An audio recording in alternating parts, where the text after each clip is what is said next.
اعوذ باللہ من الشیطان الرجیم بسم اللہ الرحمن الرحیم وَإِذْ آتَيْنَا مُوسَى الْكِتَابَ وَالْفُرْقَانَ لَعَلَّكُمْ تَهْتَدُونَ صدق اللہ العظیم رب اشرح لي صدری ويسر لي امری واحلل عقدۃ من لسانی یفقهوا قولی اللہم ارنا الحق حقا وارزقنا اتباعہ وارنا الباطل باطلا وارزقنا اجتنابہ آمین یا رب العالمین۔ دوستو اور بزرگوں، سورہ بقرہ کی آیت نمبر 53 تلاوت کی ہے اور یہ چھٹا رکوع ہے پہلے پارے کا۔ اس میں جو اللہ تعالیٰ نے موسیٰ علیہ السلام کی قوم پر جو انعامات کیے اس کا ذکر چل رہا ہے۔ تو اس آیت کا روان ترجمہ اور وہ وقت یاد کرو جب ہم نے دی موسیٰ علیہ السلام کو کتاب۔ عز اور اذا کا فرق میں پہلے بیان کر چکا ہوں۔ والفرقان اور حق اور باطل میں تمیز کرنے والی کتاب، لعلکم تہتدون شاید کہ تم راہ پالو۔ اب یہ آیت جو ہے یہ مضمون کے ساتھ ایسے جڑی ہوئی ہے کہ موسیٰ علیہ السلام جب کوہ طور سے واپس آئے تو انہوں نے بچھڑے کی پوجا کرتے ہوئے اپنی قوم کو دیکھا تو حضرت ہارون علیہ السلام سے ذرا غصے میں آ گئے، تلخی سی ہو گئی، تو پھر انہوں نے تورات کی تختیوں کو لا کے پھینکا۔ اور یہ ذکر جو ہے تورات کی تختیوں کو لا کے پھینکا وہ بھی قرآن مجید میں اس کا حوالہ موجود ہے کہ وَإِذْ آتَيْنَا مُوسَى الْكِتَابَ وَالْفُرْقَانَ لَعَلَّكُمْ تَهْتَدُونَ۔ یہ سورہ اعراف آیت نمبر 150 میں اس کا ذکر باقاعدہ سے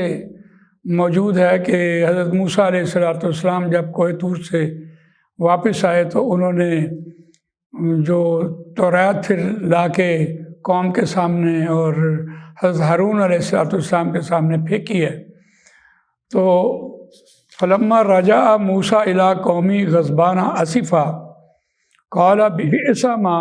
خلفتمونی من بعدی اعجلتم امر ربکم۔ اب یہ حضرت موسیٰ علیہ السلام نے یہ بات کہی کہ جب واپس لوٹے موسیٰ اپنی قوم کی طرف غصے سے بھرے ہوئے اور رنجیدہ غمزدہ، قال بئس ما، تو کہا بہت برا ہے، خلفتمونی، جو تم نے میرے بعد جانشینی کی ہے، میری جانشینی میرے بعد کی ہے وہ بہت بری ہے،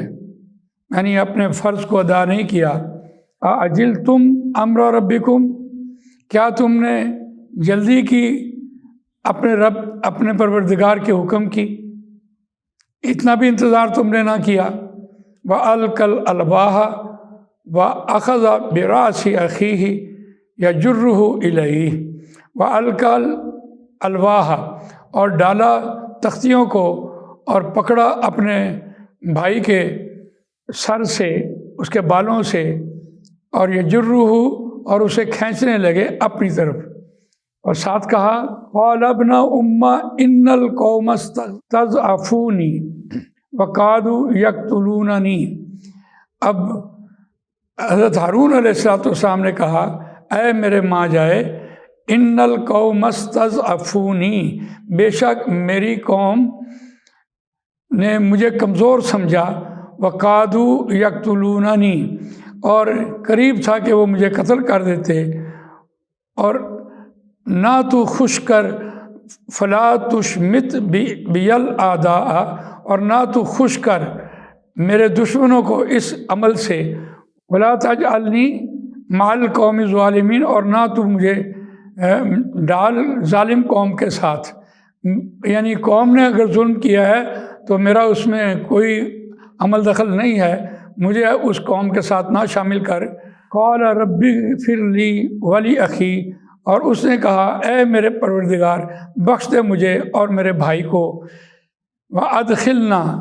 اور داخل کر ہمیں، فی رحمتی کا، اپنی رحمت میں، وانت ارحم الراحمین، اور بے شک اور تو ہی سب سے بہترین رحم کرنے والوں میں سے رحم کرنے والا ہے۔ تو یہ جب لا کر تختیے حضرت موسیٰ علیہ السلام نے قوم کے سامنے پھینکی ہیں، تو وہاں پھر جو ہم پڑھ رہے تھے، آیت پڑھ رہے تھے، وَإِذْ آتَيْنَا مُوسَى الْكِتَابَ وَالْفُرْقَانَ لَعَلَّكُمْ تَهْتَدُونَ، شاید کہ تم اس سے راہ پالو۔ اب یہاں جو بات کہی جا رہی ہے قرآن مجید میں کہ وہ پچھلا گناہ تو جو انہوں نے بچھڑے کی پوجا کی اور اس کو حاجت روا سمجھا اور اس کو شرک کیا، تو اللہ نے اس گناہ کو معاف کیا، اور اب آ گئی ہے باری حضرت موسیٰ علیہ السلام کوہ طور سے ان کے اوپر تورات لے کر آ گئے۔ اب کہا کہ تورات پہلی شریعت تھی جس کو انہوں نے اس پر عمل کرنا تھا اور اس کو انہوں نے نافذ کرنا تھا، تو یہاں صاف صاف بات کہی وَإِذْ آتَيْنَا مُوسَى الْكِتَابَ وَالْفُرْقَانَ لَعَلَّكُمْ تَهْتَدُونَ، اور وہ وقت یاد کرو جب ہم نے دی موسیٰ علیہ السلام کو کتاب اور حق اور باطل میں فرق کرنے والی، شاید کہ تم اس سے راہ پالو۔ اب تم شرک نہیں کرو گے، اب تم اس سے ہدایت پالو گے، اور اگر اس کو نافذ کر لیا تو کیا ہی کہنے۔ تو بہرحال یہ مضمون آگے چل رہا ہے، انشاءاللہ اگلے مضمون میں ہم آپ کو بتائیں گے کہ انہوں نے تورات کے ساتھ کیا سلوک کیا اور پھر اللہ تعالیٰ نے ان کو کیا سزا دی۔ تو بالکل اسی طرح اگر آج کے حالات پہ ان آیات کو منطبق کریں، فٹ کریں، تو پھر بات سمجھ آتی ہے کہ آج اللہ تعالیٰ نے ہمیں قرآن مجید دیا ہے تاکہ ہم اپنی زبانیں جو ہماری آزاد ہیں اس سے ہم لوگوں کو قرآن مجید پڑھائیں، تاکہ ان کو ہم سیدھے راستے کی طرف لے کر آئیں، اور اللہ تعالیٰ ہم سے یہ گناہ پھر جو ہم سورینٹی آف دی پیپل کر رہے ہیں، یہ اللہ تعالیٰ ہم سے معاف کر دے گا۔ یہ بات پکی بات ہے، اللہ تعالیٰ ہمیں اس پر عمل کرنے، اس کو دوسروں تک پہنچانے کی توفیق عنایت فرمائے۔ سبحانک اللہم و بحمدک، نشہد ان لا الہ الا انت، نستغفرک ونتوب الیک۔ جزاک اللہ خیر۔